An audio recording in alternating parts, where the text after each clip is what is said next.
सारी सहूलियात थी जरदारी साहब को और नवाज शरीफ साहब को। आप ये पहले समझें कि एसी लगा हुआ था उसके वो उनके सेल में, नवाज शरीफ में लगा हुआ था ना, उतरा नहीं था। इमरान खान के और ये वो चक्की का सेल नहीं था, उनका कमरा था। चक्की के सेल में नहीं एसी लगते। इमरान खान का चक्की का सेल है और जो डेथ सेल्स हैं इमरान खान उसके अंदर हैं। और अगर आइंदा आपको दोबारा सोचना चाहिए ये पूछते हुए कि इमरान खान ने की हुकूमत में क्या हुआ था।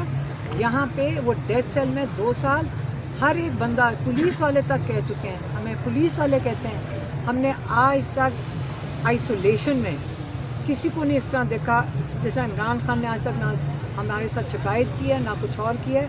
डेथ सेल में, आइसोलेशन में। बाकी जो कहती हैं उनकी आपस में मिलना जुलना होता है। इमरान खान आइसोलेशन में, इमरान खान की जो मुलाकातें होती हैं वो जेल ट्रायल की वजह से होती है। ये बुनियादी हक है कि अपने बच्चों से बात करें। 10 माह में एक दफ़ा बात कराएगी। खान साहब की ये बुनियादी हक है कि उन्हें इल्म हो कि बाहर की दुनिया में क्या हो रहा है। खान साहब किसी सहूलियात की बात नहीं कर रहे, वो तो कानूनी हकूक़ है जो कि हमारे जेल मैनुअल में दिए गए हैं। और आप बात कर रहे हैं जिस एसी की बात करें, हम देखते रहे, हमने गर्मियों में ट्रायल किया है, सर्दियों में किया है। इमरान खान साहब पे ब्लैक ट्राउज़र पे पसीने की लंबी लकीरें देखी हैं हमने। तो देखिए ये उनका कानूनी हक है। कोई इस तरह की और एसी उतारने की बात कर रहे हैं। इमरान खान के ज़माने में नवाज शरीफ साहब के पूरे पॉलिटिशियंस की टीम आके उनसे मिलती थी। खान साहब ने कभी नहीं रोका मिलती थी। ये साइज़ है, ये चक्की का सेल स्टैंडर्ड साइज़ है पूरी जेल में। ये रेगुलर साइज़, इसको चक्की का सेल कहते हैं। डेथ सेल जो है ना वो सेपरेट हैं। इमरान खान को किसी और से मुलाकात की इजाज़त नहीं, इसका मतलब आइसोलेशन में दे दें। उस बेचारे फिर रोएगा बैठ के।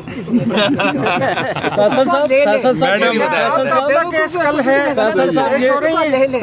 ये बताइएगा, इमरान खान, फैसल साहब, इमरान खान का पैगाम जो है, देखिए मेरे ऊपर जो अरेस्ट वारंट है वो ये फैसल साहब हमारे वकील भी हैं। और हुआ ये कि जो इमरान खान का पैगाम हम अडयाला के बाहर देते हैं वो सादकाबाद में मेरे ऊपर केस हुआ है उसके ऊपर। हालांकि मैसेज तो मैंने इधर दिया था 22 तारीख को, आप सबको मैंने मैसेज दिया था। मैं फिर से कहना चाहती हूँ मैं अकेले नहीं जाऊँगी। तो मैडम हम इकट्ठे जाएंगे, हम आपके साथ।